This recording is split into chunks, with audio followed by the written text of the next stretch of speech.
Hello friends, welcome to my YouTube channel. আমি মনোজ চলে এলাম নতুন একটি ব্লগ ভিডিও নিয়ে। আজকের ভিডিও টপিকটি হচ্ছে শশাবাড়ি বিষয় নিয়ে। তোমরা অবশ্যই দেখতে পাচ্ছ আমি চলে এসেছি শশাবাড়িতে। এখন বাজে সকাল 7:30। তো আমি চলে এসেছি শশাবাড়িতে। তো সকাল সকাল আমি চলে এসেছি। তো ব্রাশ করার পরেই আমি চলে এসেছি শশাবাড়িতে। তো তোমাদেরকে ভিডিওটি দেখানোর জন্য আমি যে শশাবাড়িটি দেখে কী অবস্থা হয়েছে। কিছুদিন আগে ঝড় এবং বৃষ্টি তার সাথে বরফ পড়েছিল, যার কারণে হচ্ছে শশাবাড়ির অবস্থা খুবই খারাপ।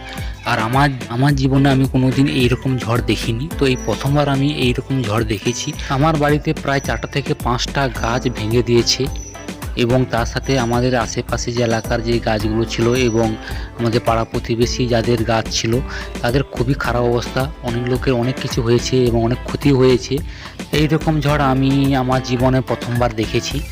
তো এই ভেবে আমি অনেকদিন শশাবাড়ির বিষয়ে ভিডিও বানাতে পারিনি, যার কারণে হচ্ছে আমি আজকে চলে এসেছি শশাবাড়ির বিষয় নিয়ে এবং তোমার দেখানোর জন্য। এই কারণে আমি এসেছি এখানে যে ঝড়টি হওয়ার কারণে কতটা ক্ষতি হয়েছে, যার কারণে আমি চলে এলাম তোমাদের দেখানোর জন্য। দেখে নাও, শশাবাড়িটি পুরো একবারে লৌটে গিয়েছে, ভেড়া ভেঙে একেবারে শেষ হয়ে গিয়েছে। দেখতে পাচ্ছ তোমরা অবশ্যই। যাদের শশা ভেড়া একটু বাইরের দিকে ছিল তাদের তো একেবারে কিছুই নেই। এই ভেড়াটি কিন্তু একটু ভেতরের দিকে ছিল বলে, গ্রাম ভিতরের দিকে একটু ছিল বলে, যার কারণে কিছুটা বেঁচে গিয়েছে। তো বেঁচে গেলেও কী আছে, শিল বৃষ্টি হওয়ার কারণে কিন্তু কোনো মতেই ফল আর দিচ্ছে না সেইভাবে।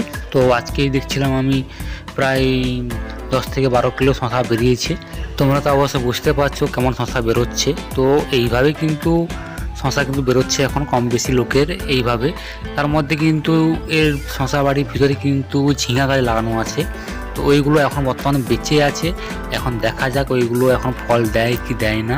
তো যেহেতু শিলাবৃষ্টি হয়ে গিয়েছে মানে ফল পাওয়াটা মুশকিল হয়ে যাবে, কিন্তু দেখা যাক কি হয়।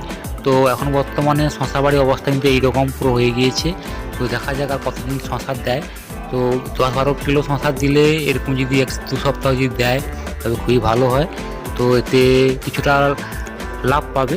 এমন না যে শশা চাষ করে লস হয়ে গিয়েছে, কিন্তু না, শশা কিন্তু লস হয়নি। তো লাভটা খুবই অল্প পেয়েছে, তেমন একটা বেশি পাইনি।